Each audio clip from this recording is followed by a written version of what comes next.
whatsoever in the company's decision-making, that companies are completely free to take any actions on their own, that we are simply passing information on to them for them to do whatever it is they want to do independently, consistent with, I should say, I very much appreciate the Supreme Court's finding that no evidence that the FBI coerced platforms to take content down. Well, I don't believe that that's what the Supreme Court found. What the Supreme Court found was that the parties involved didn't have standing. But I think there's a whole body of evidence and legal analysis demonstrating that, in fact, this administration was violating the First Amendment rights of folks through social media companies. I'm just going to ask one final very quick question.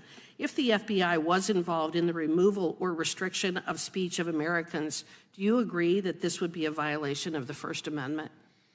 Well, again, I'm not going to engage in hypotheticals. My understanding and my strong view from everything I've seen is that we did not violate the First Amendment. Okay. Gentlelady yields back. Gentleman from Texas is recognized. Thank you, Director. I've just got two easy questions for you. In February, Donald Trump Jr. received a letter containing a white suspicious powder that read, quote, Lee Harvey Oswald's grandson must complete his contract, end quote. The United States Secret Service and the FBI said they would investigate the matter, and 5 months later, no more information has been released. I've also visited with Mr. Trump, and he has not received any information either. Why is that? So as I sit here right now, I'm not familiar with the specific investigation, but I do know that we have had, unfortunately, quite a few investigations of threatening mailings and white powder letters and things like that. So I'm happy to drill into it and have us circle back to you and see if there's more information we can share about it. Thank you. And would you maybe circle back to the Mr. Trump, Donald Jr.? I think they'd like an update as well.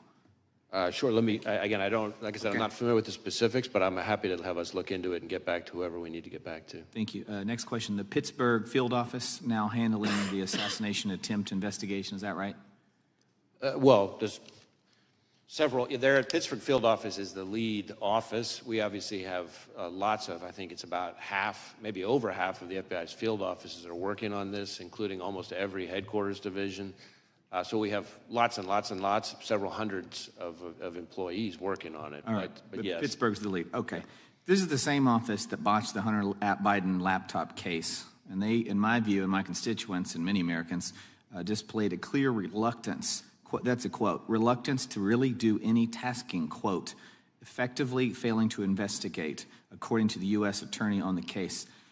My question is, how can we trust this office, and why does it keep reappearing in critical election-related investigations, or is that just dumb luck?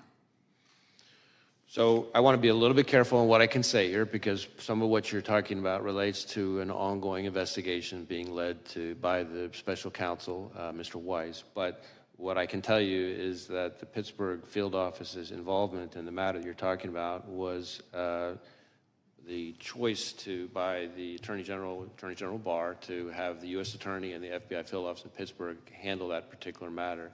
As to your summary or characterization of what U.S. Attorney, now former U.S. Attorney Brady actually said, I'd have to see the whole context. I'm not quite sure that's what he said, but I think as to your overall question about confidence, what I would tell you is we have, that's the point I'm trying to make about the sheer breadth of our investigation. Yes, the Pittsburgh field office is the office on the ground. That's where the attempted assassination happened. But we are using the full might of the FBI, criminal and national security. That's why I'm pointing out that multiple field offices, over half of our field offices, almost every headquarters division, several hundreds of employees. These are people who are working around the clock to deal with this historic attack. And I have the utmost confidence in those hundreds of employees, agents, analysts, and professional staff, and the American people should too. I yield to Mr. Jordan. I appreciate the gentleman yielding. Director, I guess I'm not clear exactly where all, you said there were 8 shell casings on the roof, so 8 bullets were fired.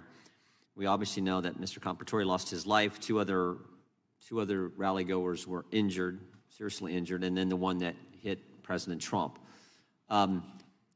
Does that account for, were some of these individuals hit multiple times? Where did all 8 bullets go, is I guess my question. I don't have that in front of me. I'm happy to circle back and get that to you. It's assuming we have that information yet.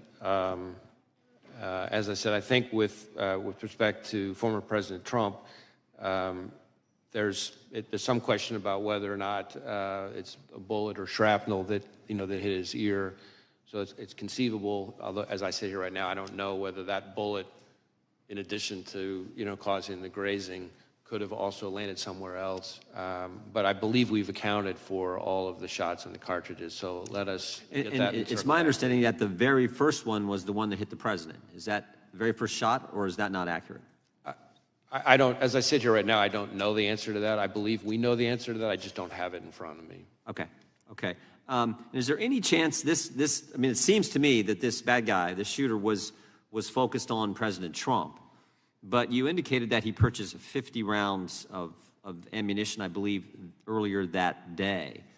Do you have any indications thus far in your investigation that in addition to going after and trying to assassinate the former president, he was also looking to do a lot more damage to other individuals?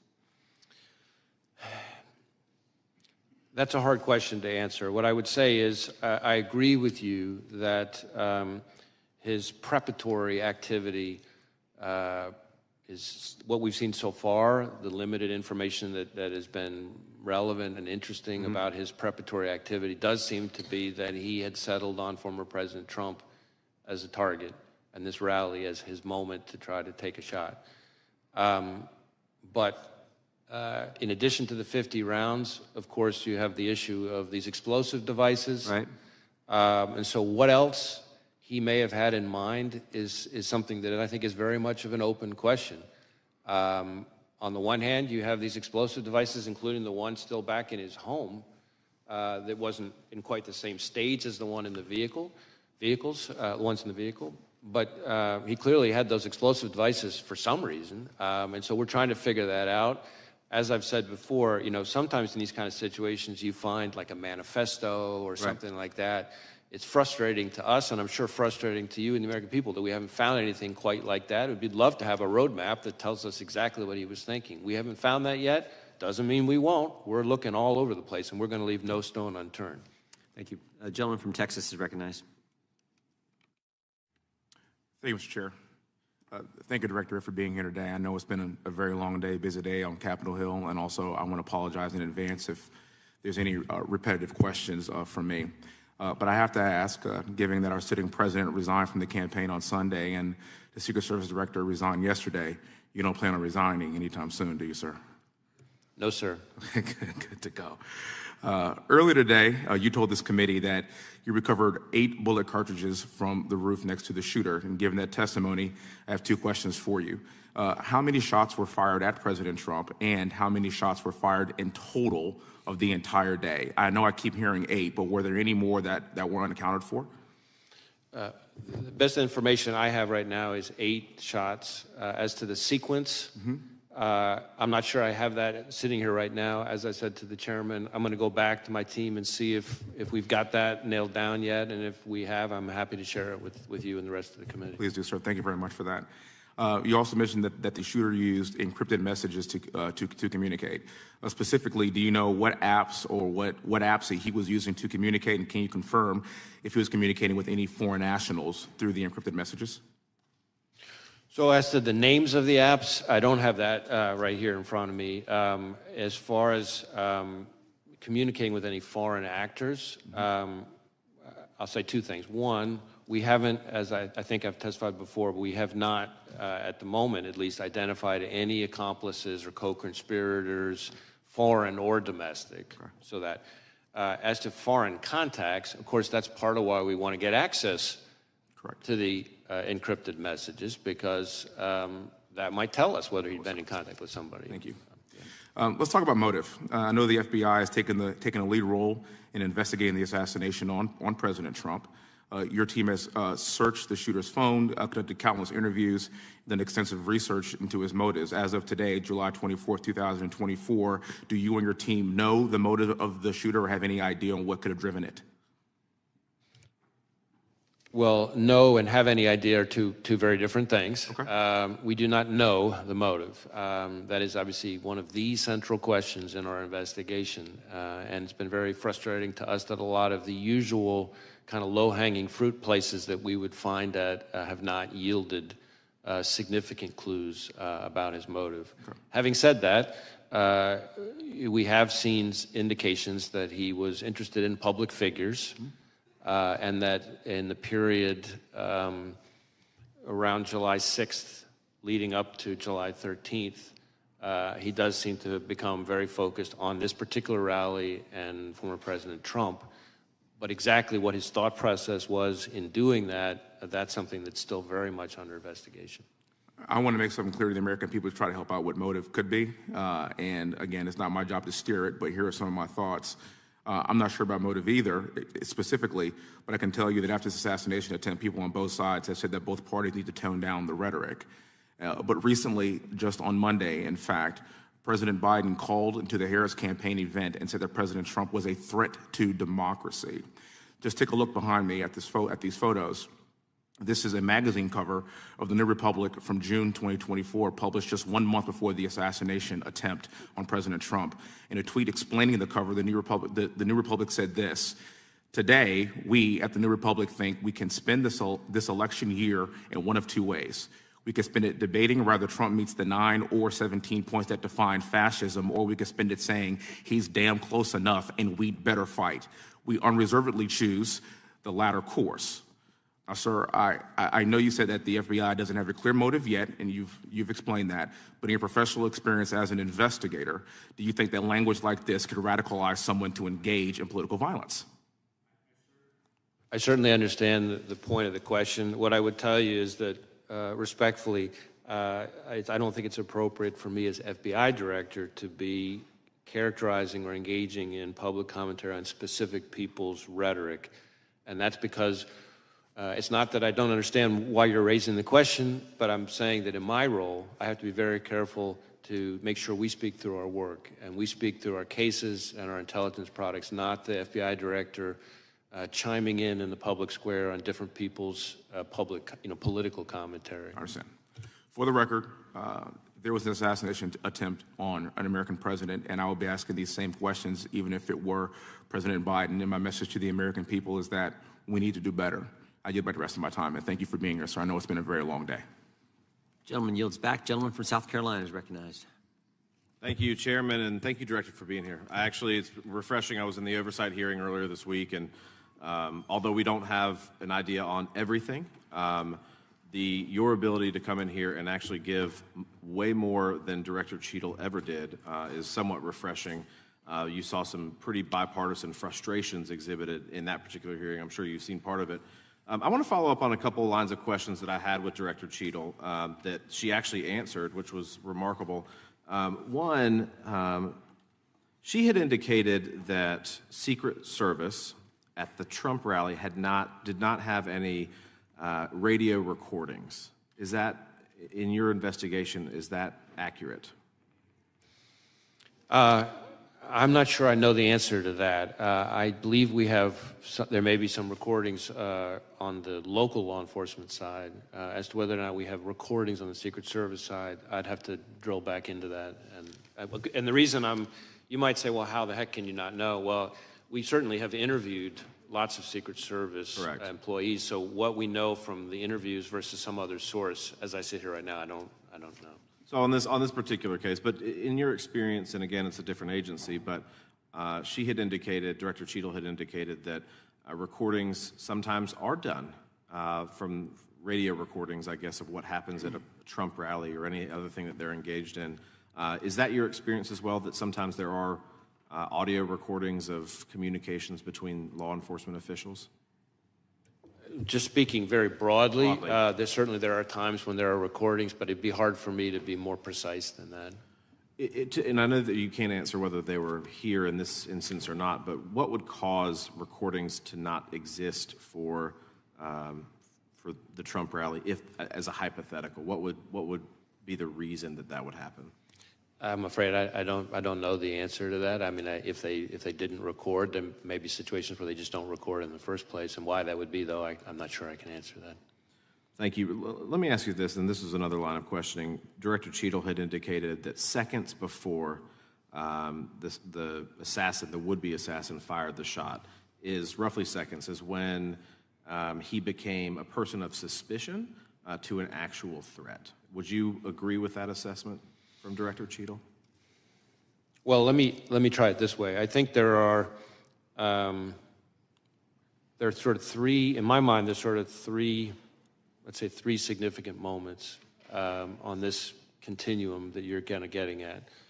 There is roughly an hour before the shooting when local law enforcement observes the individual, the shooter, at that point as somebody that was a person of concern. I forgot the exact phrasing, and that was based on seeing him with this rangefinder, no observation of a weapon, but there was something odd and off about them that caught local law enforcement's attention. So that's the first moment. Then there's a second moment, which is, I think just minutes before the shooting, where local law enforcement observed him on the roof, but didn't see a weapon, is my understanding at that point. And at that point, their level of concern obviously was even higher. And then there's the third moment, which is that moment when local law enforcement saw him, the officer who climbed up with the assistance of his colleague, and saw the shooter in the prone position with the weapon, and that's seconds before the event. And so, terminology, I'm not sure, but it seems to me there's an evolution of concern over that time period. Correct, an escalating concern. At what point, and this again I just don't know, so I'm curious, at what point is, say, the sniper who killed Mr. Crooks, at what point is he able to fire a shot, and does he have to have authorization in which to do that? I don't know that I know Secret Service's rules of engagement in that situation. It's possible that our interview of the counter sniper has uncovered that. Again, our focus has been, I certainly understand why you're asking the question, but our focus has been on the shooter himself and his actions and the attack. These two other reviews, the DHS Inspector General and the outside independent panel, are both looking at the performance of the Secret Service, which would, I'm confident, include the question that you're talking about. Thank you. And I actually think, from a legislative purpose and what this body will probably ultimately do, it's of great importance that we break down barriers of communication and that we allow, officers to do their job without, so that this doesn't happen again. And I appreciate you being here. Thank you, Director. Gentleman yields back. Gentleman from Ohio is recognized. Well, once again, as Congressman Fry said, we want to thank you for your time and a lot more information today than Monday. So thank you for that. I just have a handful of questions. I would love to have just a simple yes or no so we could get done with this. So on day one, President Biden issued an executive order mandating DEI programs in the executive branch. You responded by hiring FBI's first ever chief diversity officer. You're even on the Bureau's website quoting, saying that diversity and inclusion of the workforce is something I care deeply about because the success of our efforts impacts our operations, our culture, and our future, end of quote. So Director, just a simple yes or no, do you still find DEI hiring practices to be central to the FBI's operations, cultures, and future? I believe that diversity is an important part, is a core value of a high-performing organization. Do you have any concerns that our Homeland Security efforts will be hampered if the FBI continues to use DEI as a primary hiring measure? I don't believe that we use DEI as a primary hiring metric. I would say that we have not lowered our standards. Yes or no, please? Let me, if I could finish. It's not a yes or no question. We have not lowered our standards, and the facts back that up. Are you aware of a 112-page report compiled by senior agents and analysts which stated, quote, if the current trajectory of the FBI special agent recruitment and selection continues, using DEI as the primary and sole measure of our Homeland Security efforts will be significantly hampered. Do you know about that 112-page report? I'm aware of a report from a number of anonymous former employees. Thank you. Do you agree that protecting the former president falls under the umbrella of Homeland Security? Well, protecting the former president, the physical security, the protective detail on the former president is the province of the Secret Service, which is part of the Department of Homeland Security. It is my understanding that historically the FBI had 100,000 applications for special agents on file at any given time of the year. So talking about slipping recruitment, are you aware that on February of 2024, a letter from the FBI's Assistant Director for Training Division, which reported that FBI only received an estimated 48,000 applications over a 2-year period?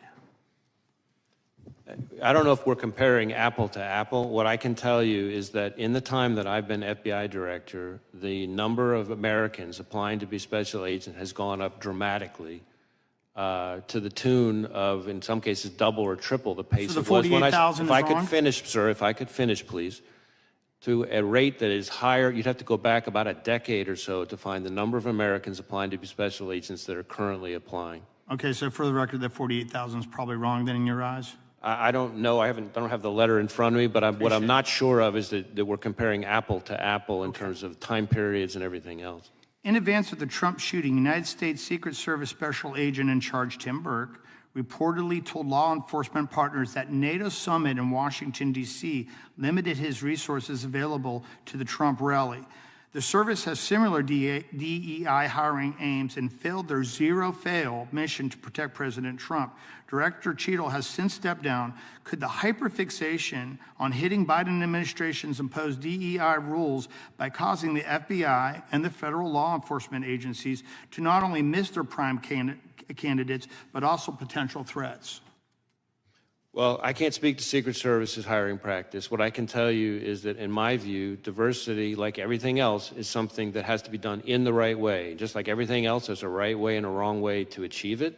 I think we can and have achieved improvements in diversity and, at the same time, not lowered our standards. And I think part of the reason we've been able to do that is because of the encouraging increase in the number of Americans applying to be special agents. The investigation to the planting of pipe bombs at the RNC and DNC headquarters has been going on for over 3.5 years and will soon have lasted longer than the Biden presidency. I look forward to you proving yourselves, because we haven't received any update right now on the Trump shooting since July 15th, and the people really need that. Can the public expect a more transparent and timely investigation into the attempted assassination of former President Trump? I've been testifying here all day about the investigation into attempted assassination of former President Trump, and we've done multiple briefings, and I've answered multiple questions. And we appreciate that, because, Okay, like that's I what said, you it's a were lot asking. Well, it just seems like there hasn't been a press conference to the people to go through all the different details that were already presented today. And I'll just leave you with one final question. The government is not doing their job. Do you feel, as the director, that perhaps, like, not only the FBI, but the Secret Service needs to have a complete reconstruction? Or do you think it's still put together the way that could best do its job? The FBI that I see every single day, having visited all 56 of our field offices at least twice, many of them 3 times, the FBI that I see engaging with state and local law enforcement from all 50 states, that I hear about from prosecutors, judges, business leaders, community leaders, foreign partners, is an FBI that is respected, trusted, appreciated, and that is there for people when they need them the most. And that is the FBI that I see, and I'm very proud to be a part of them. Any comment on the other agencies? No, I'm not going to comment on other agencies. Appreciate your time, sir. Yield back to the chair. Gentleman yields back. Director, I have just a couple quick questions, but I want to give to the ranking member a chance to say some remarks or questions, and then we'll be done. Thank you, Mr. Chair. First, I'd like to say, as somebody, when I grew up, I watched The Untouchables, and I think Elliot Ness would be proud of you. I don't know about J. Edgar Hoover, but Elliot Ness for sure. Let me ask you this. In Memphis, you put Memphis and Nashville's FBI together, kind of consolidated, and in one office. And I know you've worked with our U.S. Attorney and others to work on our crime situation there, and it's gotten better. But is this change in the FBI relationship there, where we're not going to have an office necessarily? Tell me how that's going to affect Memphis. So I want to be very clear. We're not leaving Memphis. what we are doing is Nobody should leave Memphis. In Right. fact, most of the songs are about people Right. going to Memphis. we are They leave Nashville, they go to Memphis. recognizing population growth and the threat environment. We have instead taken, if you look across the state, instead of having 2 field offices in Knoxville and Memphis, we're creating a Tennessee division headquartered in the middle in Nashville. But we are keeping the offices in Knoxville and Memphis. And in fact, when it comes to Memphis specifically, not only will it not result in any decrease in the number of agents there to work, actually, strange as it might sound, it's going to allow us to increase the number of agents who will be assigned to the Memphis office, including to tackle things like violent crime, which I know is of huge concern. And the reason for that is really the effect of this reorganization is to be able to reduce administrative roles that will be more consolidated in the middle in Nashville, but it'll allow us to increase the operational roles, the agent roles, the number of them in Memphis. So I think not only are we not leaving Memphis, we're actually increasing our investigative presence in Memphis as part of this, and we're going to be able to continue to collaborate closely with our great partners there without skipping a beat. Thank you, that's reassuring. One of the questions was asked over here was about previous assassination attempts on presidents. And obviously, I know you're a lot younger than me, but you probably did. Did you ever watch The Untouchables? I have watched it, yes. They had one of the programs was on Mayor Cermak. You don't know Mayor Cermak? I'm sorry, I couldn't hear you. Mayor Cermak, do you know who he was? I do not. He was the mayor of Chicago. And in February of 1933, there was an assassination attempt on Franklin Roosevelt in Miami, Florida. And Mayor Cermak, C-E-R-M-A-K, was killed and said, "I'm glad it was me and not you." Allegedly, he said that. But anyway, that was an attempt, and it failed, and that was Untouchables brought it into my consciousness. But thank you for your work. I appreciate it very much, and I appreciate you're not looking into changing our Democratic nominee. That's something we normally do. Thank you. Director, I'm still not clear in my mind. When did the counter snipers, the good guys, when did they first get eyes on the bad guy, the would-be assassin, on the roof of the AGR building? I'm not certain, but I'll take my best effort here. I guess I'm sorry to interrupt, but yeah. Did they have eyes on him before the local law enforcement was looking up on the roof and engaged with the bad guy shooter? I don't know the answer to that. I will look into that and get back to you. I believe we have the answer. I just don't know that I have it. I want to make sure I answer accurately. Because we thought, from the briefings that Mr. Abate gave us, or Abate gave us, excuse me, Abate gave us, and the briefings you gave the Congress, that they did, but it wasn't clear from your testimony. So if you can get that answer to us, that would be helpful. I want to circle back just a third time, if I could, to the Iranian threat to President Trump and some others, former members of our government. The reason I want to go back to that, because we now know that the Secret Service and Homeland Security denied resources to President Trump's detail that they had asked for. And it seems to me, if that all happened after you guys knew about the Iran threat and had briefed the Secret Service on that real threat, that's an even bigger problem. And that's why I was trying to get that timeline down, when you knew about it and when you briefed the Secret Service on the Iranians' threat to kill President Trump. So again, I really want to be careful to both be accurate, but also not to kind of stray into any kind of classified information or confirm the existence of classified information. So let me see if there's a way for us to get back to you on that question. I understand why you're asking. It may be easier to answer than I think, but at the moment in an open hearing, I'm not sure if I can see the right way to do that. Fair enough. We'll expect answers to both those questions, and you can get back to this. That'd be great. Finally, anything else you want to tell us that we didn't ask? I mean, you came today and you told us some things that weren't even prompted by questions, and I just want to make sure if there's anything else you want to tell us regarding July 13th and what you've discovered. Now's the time. Well, again, we're going to continue to engage with the Congress. I think we've covered a lot of the points that I really wanted to make sure that I got across, and just as I'm looking at my list, in one way or another through the course of today's questioning, I think we've gotten through most of it. That concludes today's hearing. We thank our witness for appearing before the committee today. Without objection, all members will have 5 legislative days to submit additional written questions for the witness or additional materials for the record. Without objection, the hearing is adjourned.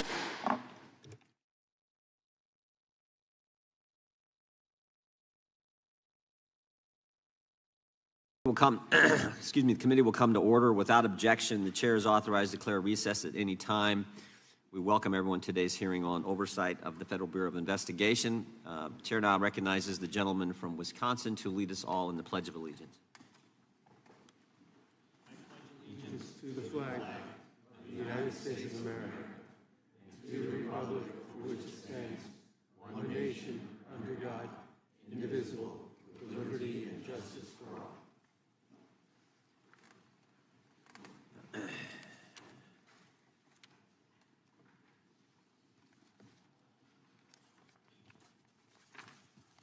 I want to begin today's hearing by recognizing the fact that we no longer have one of our great members with us. Sheila Jackson Lee, as we all know, passed away. She was a dedicated public servant. Her service on this committee spanned nearly 3 decades and included shepherding through countless pieces of legislation.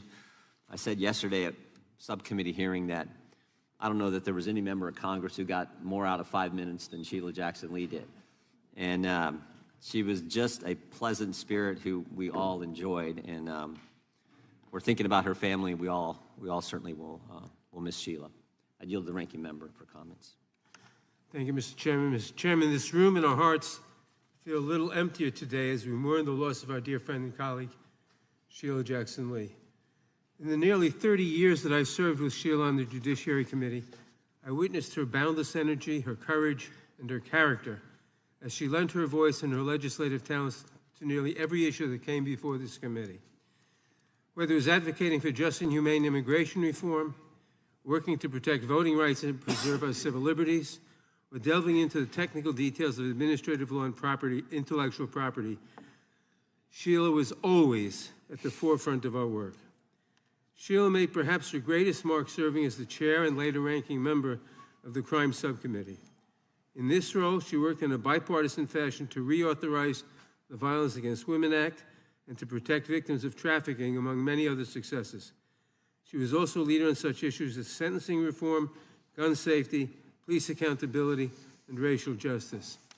Sheila engaged in many spirited debates, but she always had the deepest respect for all of her colleagues, even those with whom she vehemently disagreed. And she deeply loved the institution of Congress, and particularly the Judiciary Committee, because it gave her a platform to make a meaningful impact on the lives of millions of Americans. If Sheila took up a cause, she could be relentless in her determination to see it through, whether that meant making one extra phone call, going to one more meeting, offering one more amendment, or making one more speech. She would not rest until she thought she had done everything she could to fight for the issues she cared about. Through it all, she stayed true to her values and always had the people of Houston close to her heart. We are all better for having known her. The American people are better for having had her in their corner all these years. I will deeply miss my friend and colleague. May her memory be a blessing. I yield back. I want to thank the ranking member. Well said. Now, Chair will recognize himself for an opening statement. July 13th was a terrible day for America. We all agree spirited debate, fighting for what you believe in, are part of what makes this country the greatest nation in the world. But the First Amendment and robust political debate are not consistent in any way with violence. What happened in Butler, Pennsylvania was a tragedy that took the life of a good man, Corey Compertor, leaving a wife without a husband and 2 daughters without a father. Others were injured, and of course, former President Trump, by the grace of God, survived the assassination attempt. There are a lot of unanswered questions about the security failures that day, questions about decisions made before the rally, questions about actions during the rally, and questions about statements made after the event concluded. Prior to the rally, why was the president's security detail denied requests for extra resources? Why weren't all the buildings secured? There were a finite number of buildings that needed to be secured. Why wasn't that done? Why was the president allowed to walk out on the stage when there was a suspicious person on the property? During the rally, What exactly happened between 6:09 and 6:14, those critical 5 minutes? We know from briefings from the director and the deputy director at the FBI and other information we've gathered that at 6:09, the shooter was identified on the roof. At 6:10, the counter sniper was notified. Counter sniper teams were notified about the shooter. 6:11, the shooter fired several shots, injuring and killing one person, injuring others. At 6:12, the counter sniper took down the shooter, and at 6:14, President Trump was escorted off the stage by Secret Service agents. We need to know what happened play by play, moment by moment, second by second, the communications that took place, again, during that critical 5 minutes. And then finally, after the rally, why did both the Secret Service and Secretary of Homeland Security Mayorkas lie to the American people? July 14th, the day after the attack, Secret Service spokesman Anthony Guglielmi said this, quote, "The assertion that a member of the former president's security team requested additional security resources that the U.S. Secret Service or the Department of Homeland Security rebuffed is absolutely false." The next day, Secretary Mayorkas said, "That is an unequivocally false assertion. We had not received any requests for additional security measures that were rebuffed." But 5 days later, top officials repeatedly rejected requests from Donald Trump's security detail for more personnel. And on the 21st of July, the New York Times, confirming what the Washington Post reported, said, quote, "Mr. Guglielmi acknowledged that the Secret Service had turned down requests for additional federal security assets for Mr. Trump's detail." 180-degree change. Why did they initially lie to us in the days after the attack in Pennsylvania? Finally, we hope to learn more today from Director Wray about the shooter, his use of the drone, the explosives that were in his car, how he got on the roof, and a host of other questions. It is our hope that Director Wray's testimony can begin to give answers to the American people about all of these questions and concerns. So, Director, we appreciate you being here, and we trust that you're going to be as transparent with the committee and the country as you possibly can. And I'm sure you understand that a significant portion of the country has a healthy skepticism regarding the FBI's ability to conduct a fair, honest, open, and transparent investigation. And that skepticism is based on what they've witnessed over the past several years. The American people have seen a Biden-Harris Justice Department that can't tell us who planted the pipe bombs on January 6th, that can't tell us who leaked the Dobbs opinion, and that can't tell us who put cocaine at the White House. A Biden-Harris Justice Department who raided President Trump's home, Biden-Harris Justice Department who worked with social media companies to censor Americans, Biden-Harris Justice Department who let the country believe that the Hunter Biden laptop was misinformation when they knew at the time it was authentic, and maybe most importantly, a Biden-Harris Justice Department who retaliated against whistleblowers who came to this committee and spoke to us about these issues. Last week, we sent you 12 questions about what occurred on July 13th. We expect you to answer those questions and the others that I've just outlined. And again, we thank you for being here today and appreciate your willingness to answer the questions that the committee is going to have. And with that, I would yield to the ranking member for an opening statement. Thank you, Mr. Chairman. Mr. Chairman, 2 weeks ago, our country witnessed a shocking assassination attempt on a presidential candidate. Now, I disagree with Donald Trump in almost every policy area imaginable. I am frequently shocked and outraged at the plans he has for our country and the words that come out of his mouth. And I have dedicated much of the last 8 years to fighting his agenda. But regardless of my strong feelings about Donald Trump's behavior, I unequivocally and unabashedly condemn with every fiber of my being the attempt against his life. This was not just an attack on a man, but an attack on our democracy. Political violence erodes the very foundations of our nation. The concepts of freedom of speech, of peaceful transitions of power, of a democratic government at its core, these cannot exist if political violence is allowed to fester and to go unchecked. And if you think that this one assassin's bullet was a bolt out of the blue and not part of a wave of violence that has threatened this nation for years, then you have missed the point of what my Democratic colleagues and I have been imploring you to hear for some time. Election workers, many of them working for free, face near constant threats of violence. In one recent instance in Indiana, a man pleaded guilty to threatening to kill an election worker who said that there were no irregularities in a recent election. That man said, quote, 10 million plus patriots will surround you when you least expect it and will, expletive, kill you, close quote. That is political violence. In another instance, Speaker Emerita Nancy Pelosi's husband was bludgeoned over the head with a hammer by an intruder in his home who had been there to capture Ms. Pelosi, interrogate her, and possibly, quote, break her kneecaps because of her liberal views. That is political violence. The death threats surging against Vice President Harris, former President Obama and his wife Michelle, and Governor DeSantis, as well as many others, including videos online of individuals holding guns making assassination threats. That is political violence. The plot to kidnap Governor Gretchen Whitmer and overthrow parts of the state government.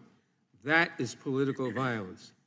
The brutal, deadly attack 3 years ago against this very building, with rioters breaking through police barriers to run through these halls chanting, "Kill Nancy," and hang Mike Pence, and even hanging a noose outside the building. These rioters battering Capitol Police officers and forcing members of Congress and their staffs to go into hiding, squatted in spaces under desks or in closets. That is political violence. This assassination attempt, as horrific as it is, should surprise no one. And you would think a political party that almost lost their presidential candidate through an act of political violence would have something to say about the way their leaders keep talking about the next election. Donald Trump has warned there will be a, quote, bloodbath if he loses. Republican Ohio State Senator George Lang said just last week at a rally for J.D. Vance that he is, quote, afraid that civil war might be necessary if Republicans lose the November election. President of the right-wing think tank and Project 2025 leader, the Heritage Foundation, Kevin Roberts, said on Stephen Bannon's podcast, quote, "We are in the process of the second American Revolution, which will remain bloodless if the left allows it to be," close quote. Republican former Alaska Governor Sarah Palin said in August of last year of Trump's indictments, "Do you want us to be in civil war? Because that's what's going to happen. We're not going to keep putting up with this. We do need to rise up and take our country back," close quote. I could go on, but it's more and more of the same. And I hear nothing from the other side of the aisle in this room about these statements. Do you support a bloodbath if you don't get the election outcome you want? Do you justify violence if the left does not agree with you? And what exactly has preoccupied this Republican majority while their allies threaten violence to their political enemies, real and imagined? We have chased down baseless conspiracy theories designed solely to influence the 2024 election in favor of Donald Trump. We have spent millions of dollars and thousands of hours of staff time in more than 100 transcribed interviews